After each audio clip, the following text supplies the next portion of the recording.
Here I am again in your ear holes. It's the dulcet tones of Evie Jones. Do you like that? That's my new catchphrase. Do you like it? I can hear you all nodding. So thank you. I'll stick with it. Welcome. I'm recording on Wurundjeri land as usual in Naarm, and I'm with my beautiful producer. She's looking gorgeous this week. On Saturday night we went to a play together, which was so nice. It was like we had a date, and it just filled my heart. It was so nice. And because we walked down the street arm in arm, and I love walking down the street and someone lets me. And I got to give her a big hug because she nearly face planted a pole, and it gave me the excuse to give her a good squeeze in. So, it was very, very funny. Like, she was inches, like centimetres away from face planting this pole. God, I can't believe the recovery was incredible. It was whoop, there it is, and I just missed it by a whisker. I reckon if you had a beard, it would have touched. Yeah, it would have touched for sure. Anyway, what are we jonesing about today, Evie? Oh, she talks to herself in the third person. I love it. I'm talking about the menopause. I'm going to talk about the menopause because two conversations this weekend, one with my beloved Rachel on Saturday night at dinner or something or somewhere, the other with my beautiful my TV producer. I have two producers, my TV and my podcast producer, because that's the way I roll. I like to keep my team around me. My other producer, Emma Hannah, who I adore you both. Like, I'm not even sure that you're different people because I've never put you in the same room together, so could very well be the same person with different masks on. Anyway, the menopause. This is what I want to say about it because I was talking to you both, talking to my friends on the weekend, and no one is talking about this. We're just starting to. So the first thing I want to say is we need to talk, because women do not prioritise their symptoms or themselves and their medical problems enough. Not for me. Now, the menopause is something that happens 12 months after you have had your last period. So it is one day and then you're in menopause, okay? So it's not a big day like you feel it. It's just 12-month mark. And then you're in the menopause. But your perimenopause is symptoms of your periods changing and your estrogen, your hormones, your progesterone starting to leave your body. Let's talk about the symptoms. And these, I'm going to tell you, these are the ones that I've had. And fun times. Hot flashes, like hot. I'm talking you wake up in a pool of sweat. It starts the first night you'll wake up, it'll just be a pool of sweat on your neck and on your chest, and then it starts to slowly increase to the point where you're waking up in drenched sheets. That's awful. The anger and the irritability that comes with it is like nothing you've ever experienced. You know that one day before your period where you want to put your fist through someone's face? That feeling, times that by 10, and it's 24 hours a day. You have mood swings that is just like it's bipolar. Like it's like you're up and then you're down. You're manic and then you're happy and then all of a sudden you're bawling your eyes out. Low libido. It's another big one. You dry up vaginally. Some don't. I haven't dried. So that's one that hasn't happened for me. But there's amazing creams and things like a yam cream that you can take and rub on there and other kind of things. Insomnia. Oh, the 3 a.m. awake. Never had it before in my life. Also, I need to say that my periods were absolutely normal. Like, I was one of those lucky women, no PCOS, no endo, no adeno. I had on time. You could set your watch by it. 7 days period, but my first day would be really heavy, not so much pain, and then peter out and we're good to go. So when that started to change, I was like, holy shit, is this what other women are going through? Like just in periods. The aches and pains that come in your body, they're painful. Anyway, you get a whole delightful suite of vaginal kind of changes and urinary changes. One of mine is incontinence. I thought this only happened for women who've had baby, like it's my pelvic floor, but it's not. It's part of perimenopause. You can get burning. pain. You can get thinning hair, brittle nails, new kind of allergies. Like I thought when I got to Melbourne, it was Melbourne, which it probably could have been as well. But no, it could also be perimenopause. Body odour. Whoa.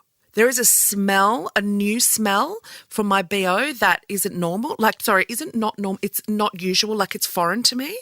And I was like, am I eating? Like, have I taken different, no, perimenopause. Dizzy spells. That's a big one. You sit up, all of a sudden you get really, really dizzy. Dry mouth, dry skin, feeling depressed and overwhelmed. And I'm not talking depression. I've got depression. This is different. This is a completely different helplessness and the overwhelming that comes with it gives you the anxiety that I've never experienced before. All of these things that happened to me were happening at the same time as lockdown. So my doctor was going, maybe it's lockdown, maybe it's COVID, maybe it's long COVID. So they were all kind of, no one knew what to do with any of them. The weight gain. That's a big one. Did you know that with the loss of estrogen, your body gains the weight because the body makes small amounts of estrogen and hangs onto it as it starts to go. And it makes tiny little pockets of estrogen in the vain hope that it can keep you with that hormone. And that just goes straight to your tummy. So that's why your midsection gets so large and it's just almost impossible to get rid of. Now, the misdiagnosis that is happening is so frustrating to me because a lot of GPs just simply don't know about it. And it's not just for them to know about because we're not talking. We're not telling each other about it. Menopause until very recently, where people like big mouths like me and Clementine Ford, Em Rusciano, we're talking about this stuff. Miff Warhurst just did an ABC special on it, which is brilliant, by the way. We're talking about it. So people are going, oh, maybe we can talk about it. There are some great podcasts to listen to, and I highly recommend one. There's a Dr. Louise Newson. She has her own podcast. It's the Dr. Louise Newson. She's brilliant. She is I think one of the leading, all stats, all research, but she has guests on every week and I quite enjoy listening to that because it's so fascinating. Now, specialists who've been treating a lot of menopause symptoms, they've actually been treating women for other things. And this actually happened to Oprah 3 times before. She said to her GP, could it be perimenopause? And they were like, oh, don't think so because you're too young. That's the other thing. It can start at, pretty much any age, but 38 it can start as young as. And a lot of GPs will dismiss it and go, you're too young. Go to another GP. I've got tinnitus now. That's another one. Rheumatoid specialists treating it as fibromyalgia. Neurologists are treating migraines, cardiologists treating heart palpitations and increased heart rates, psychiatrists and psychologists treating for depression, urologists treating for bladder infections and incontinence, when all of these things could be treated with HRT, which is hormone replacement therapy. I have an actual stat here. 78% of women in the workforce say their perimenopausal symptoms affect their work. These are women, senior women in workforces, which are so incredibly important to have senior women in our workforces, to keep them in there. So if we're not taking it seriously and treating and allowing them to take the HRT, then a lot of women do say to themselves and to each other, I'll battle it out. I'll just get through it. And you can't replace your own hormones. You can't make it happen. For me personally, like I said, it was during lockdown really that I started to notice the changes. And I went to the doctor and I said, my periods are not like I've ever experienced before. And I must say I had about 6 of them though, 6 months of these horrendous, painful, flooding periods where I was like, oh, this doesn't seem normal. And it's funny because you have that little guilty voice that says, oh, shut up, you're a woman. This is how life is. And I was like, F that. So I talked to my doctor and the funny thing is he was like, sounds like you could be starting perimenopause, and I was like, okay, already? I was 48. All I remember about my mum telling me that she was never going to take HRT. But as soon as she had a hot flush, she was like, give me the drugs. Give me the drugs. Because it caused an anxiety attack for her. So that's all I remember. And I really wish I'd asked her, how old were you? What were your symptoms? Because everything that's happened to my mum, it has happened to me. It took me another couple of times of going to the doctor because then I moved and I had a new GP and they just weren't onto it. They weren't, they really were the you've got long COVID. And I was dismissing myself. So I started to wear double period undies,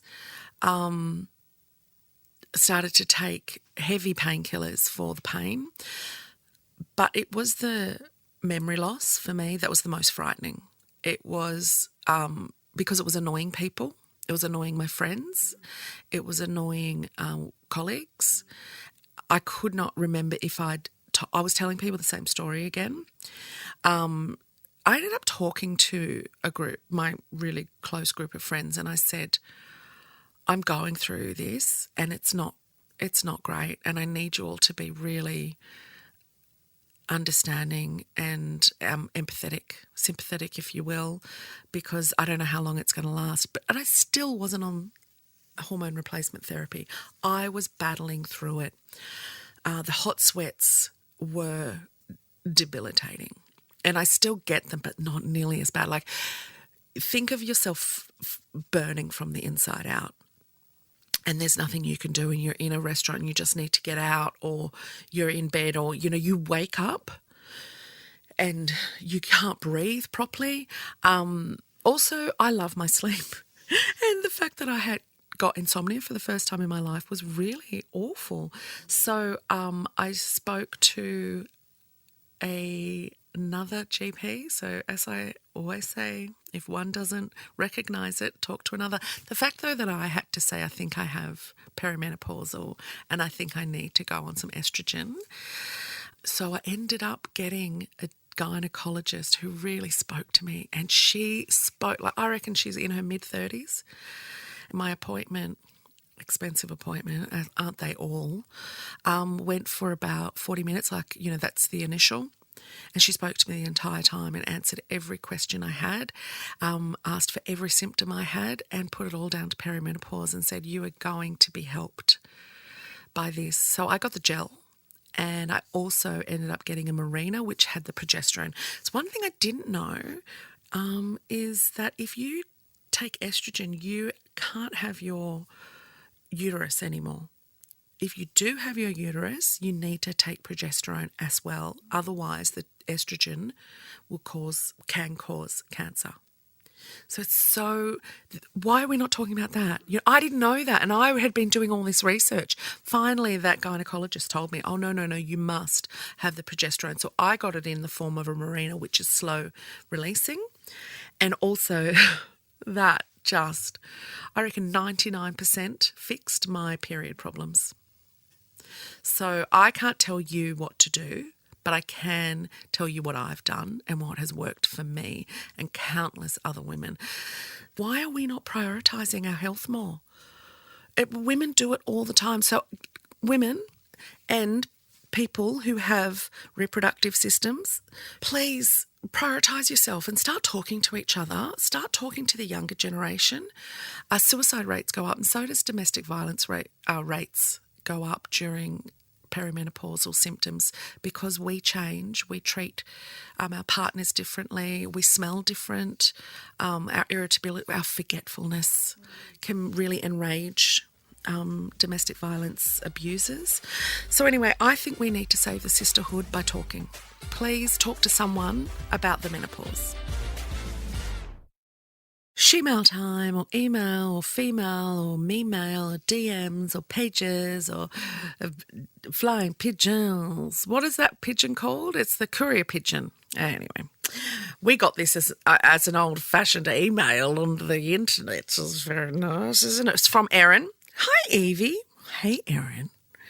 I know you're always open and honest about your experiences with different doctors. Well, I just spoke about doctors.